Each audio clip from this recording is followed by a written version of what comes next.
May 30 minutes ka lang para makausap ang pamilya mo.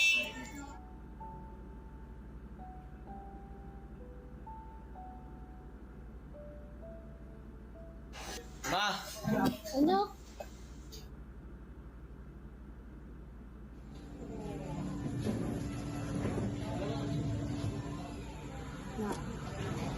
kumusta ka naman dito?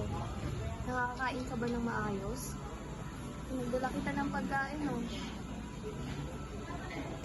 Nak, ano mo ba talaga yun?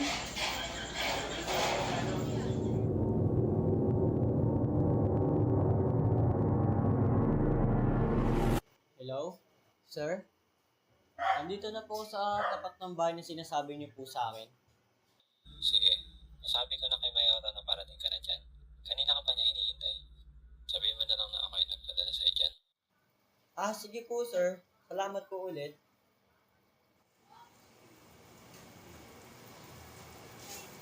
Kaya mo to. Tao po. Sino ba yan? Ano ba kailangan mo? Hindi ako nagbibigay ng solisip. Ako po yung pinadala ni Sir Gomez. Sabi niya po kasi sa akin na nag-aagaw po kayo ng outlook. Malak ko po sana mag-apply. Dapat sinabi mo agad. Sandali nga lang kasi. Hitayin mo akong makarating dyan. Tatanggalin na talaga kita. Oh, ano pang hinihintay mo dyan? Pumasok ka na dito. Sige po.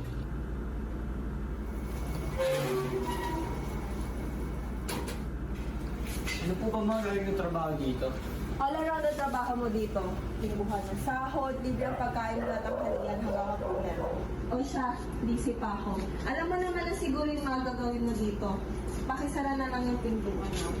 At ipapaalala ko lang sa'yo. Ayaw ko sa malilikot ang kamay. Malinaw? Malinaw po ma'am. Miss na ako.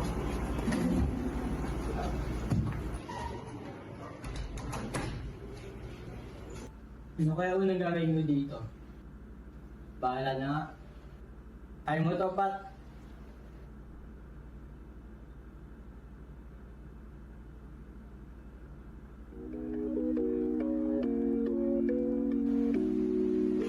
Game. Mga panalangin sana naman ay matupad. Ako walang kasalanan at marunong malugat. At para sa'yo baby alam mo na handa ako sumugal. Mga panalangin sana naman ay matupad. Ako walang kasalanan at marunong malugat. At para sa'yo baby alam mo na handa ako sumugal. Ito mo. Sino yun?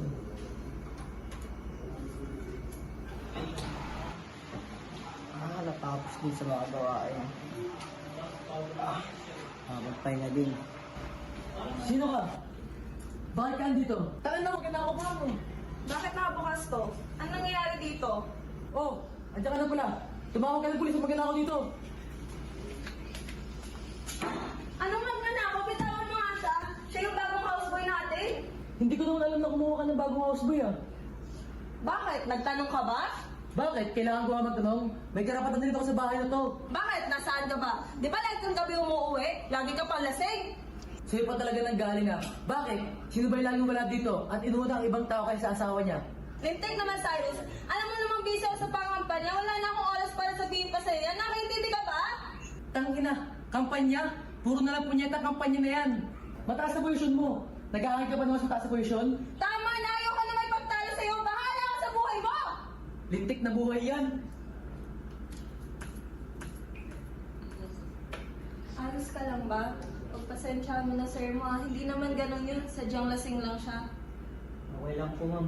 Pasensya na din po. Dahil sa akin, nag-away pa kayo ni sir. No, it's fine. Besides, ako din ang may kasalanan kung bakit kayo nag-away ng sir mo. Gabi na, pwede ka na magpahinga. Ikaw na lang mag-lock ng pintuan ha. Magpapahinga na din ako.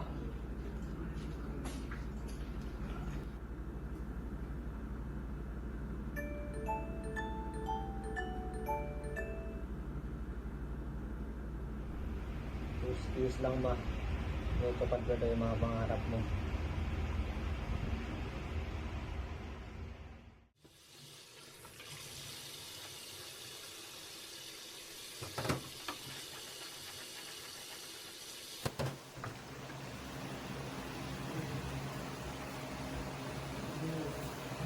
matigas. Ang ulo ko. Ay, sir. Gusto na po pala kayo. Gusto po ba mag-upay? Hindi na kailangan sila. Ikaw ngayon bang makasulit na ako? Ayaw po, sir. Ako po si Patrick. Sir, maupo muna kayo.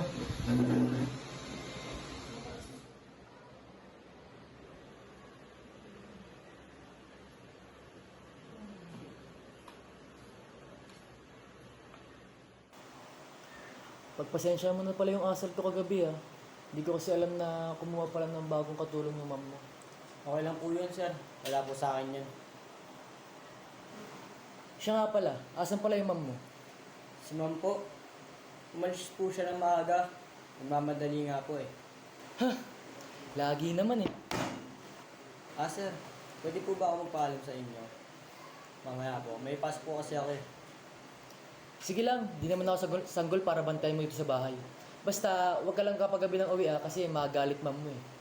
Okay po, sir.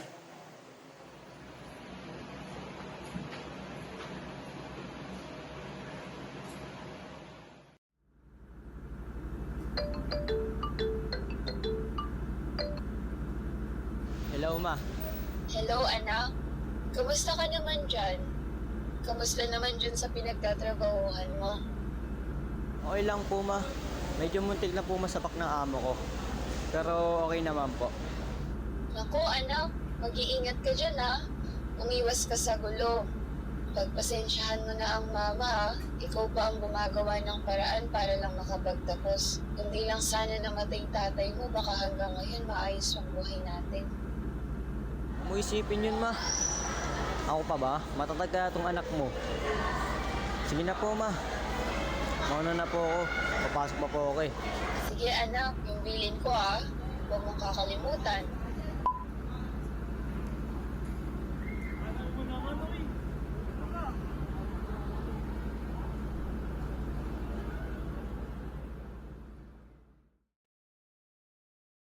Ayos naman ang mga nakalipas na araw ko sa bahay ng amo ko.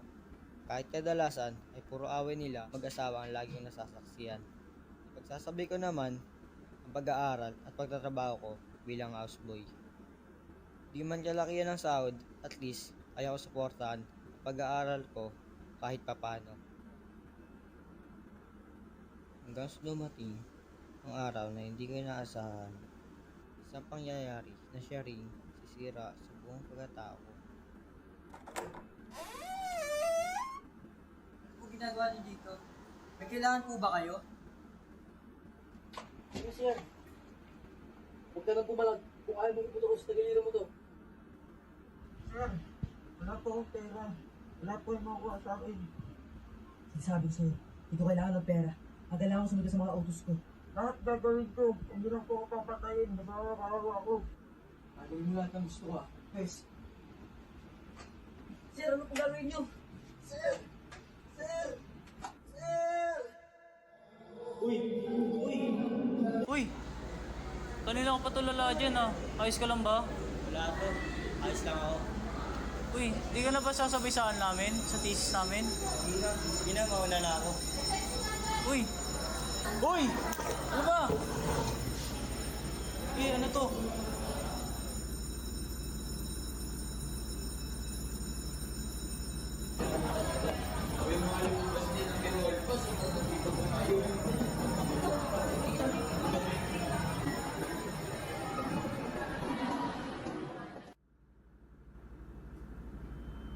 Wag po, sir. Tumahimik ka. Tumahimik ka. Tama na po, sir. Tama na po, sir. Gagawin mo lahat ng gusto ko ah. Guys. Sir, ano pong gagawin nyo? Sir! Sir! Sir! Tama na po, sir. Tama na po, sir. Huwag ka nang pumalag kung ayaw mong iputo ko sa tagaliran mo to. Tumahimik ka. Uy! Putang ina, ano ba ginagawa mo ha? Maayos ka susunod ha.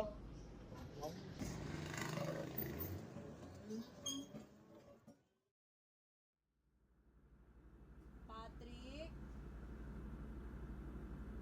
Patrick? Patrick? Oh, nandyan ka naman pala. Kayo na pa kita hinahanap. Paalis ako. Ikaw muna bahala dito. Ma'am, nasabihin ko sa inyo. Pwede ba mamaya mo na sabihin yan? May gagawin pa kasi ako yun. Tungkol po ko, sir, ma'am. Bakit? Ano si Sero? Nagsamantala po ko ni sir, ma'am. Nagbibiro ka ba? Ikaw? Pagsasamantalahan ka ng sir mo? Are you out of your mind? Parehas kayo lalaki! Ma'am, totoo po sir, sabi ko. Naniwala po kayo sa akin. Direct po ko ni sir. Ulitin pang sabihin niya sa akin, hindi lang sa pala aabutin mo! Ma'am, totoo po yung sinasabi ko. Naniwala po kayo sa akin. Gusto mo maniwala ako sa'yo? Hindi bakla ang sir mo. Hindi bakla si Cyrus. Tigilan mo ako? Ay nako, sayang ka na sa oras ko.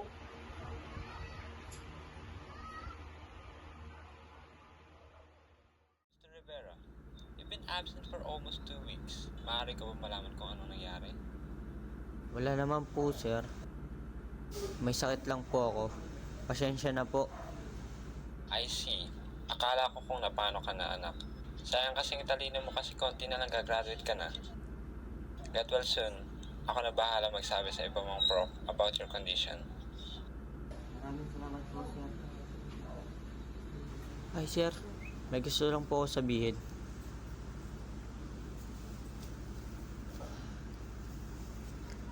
Ay, wala po, sir. Nakalimutan ko na po yung sasabihin ko. Pasensya na po. Kung plano mo magsumbong sa prof mo, wag mo nang subukan. Kasi kahit anong gawin mo, hindi ka matutulungan yun dahil takot mo sa mom mo.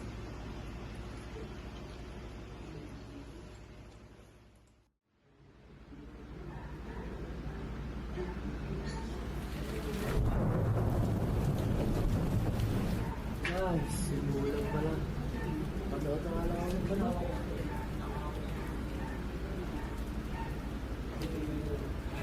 Mga minamahal kong mamayan, pinapangako ko sa inyong lahat na nakakaasa kayo na pag ako ang nanalo sa darating na halalan, ay ibibigay ko ang buo kong serbisyo upang paglingkuran kayong lahat. At nakakaasa kayo na sa oras ng pangangailangan ay madali niyo akong tawagin. Basta, huwag kakalimutan na ako'y iboto. Catherine Galang po, tumatakbo bilang gobernador para sa inyo. Tangina. Nainiwala kayo sa tao na yan. Boto nilang ang hangad niyan. Iiwan din kayo sa ere. Mawalan na ako ng gana manood. Patrick! Ikuha mo nga ako na maiinom.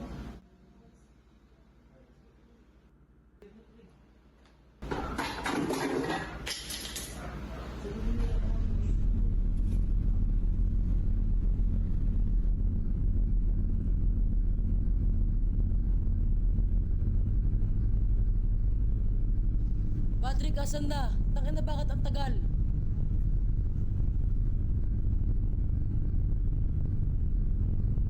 Sir, ito na po.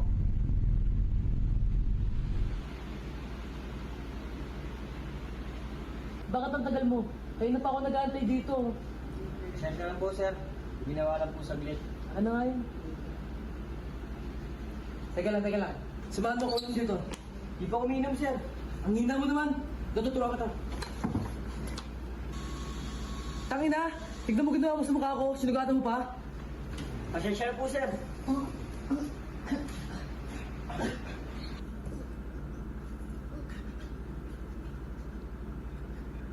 Bro.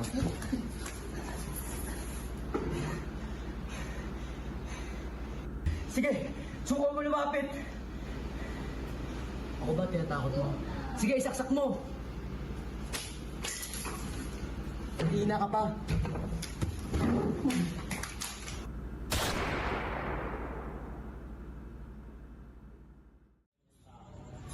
Ma, dito po pinatay si Sir Cyrus.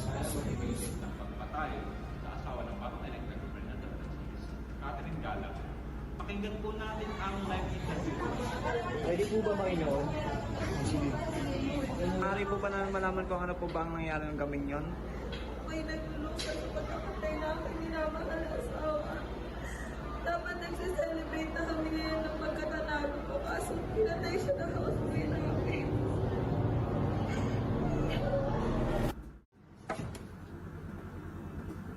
Ano nangyari dito?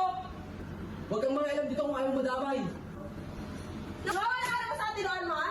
Bukas na lalabas na resulta ng botohan, ha? Sinisira mo pa pangalan ko? Eh na naman, kampanya na naman.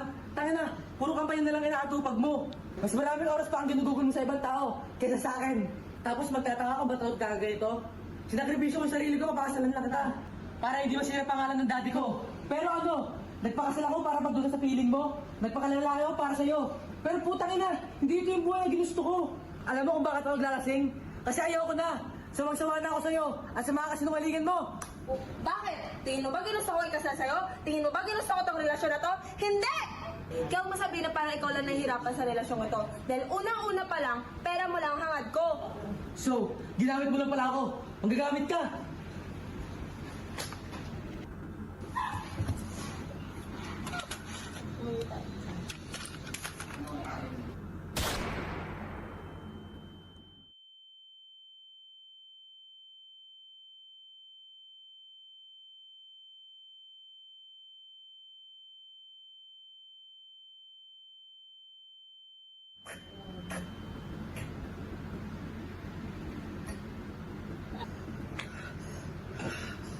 Ikaw!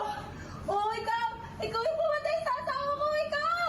Ikaw, tulong! Pinatay niya ang asawa ko! Tulong! Pinatay niya!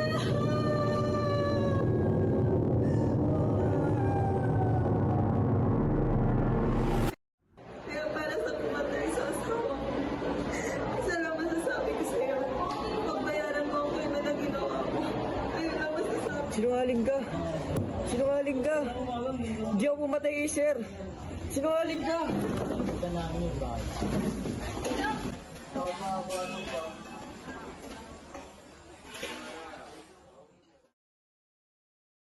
Akala nyo ba ang kapangyarihan ay nasa inyo? Sino ba kayo? Di naman kami nag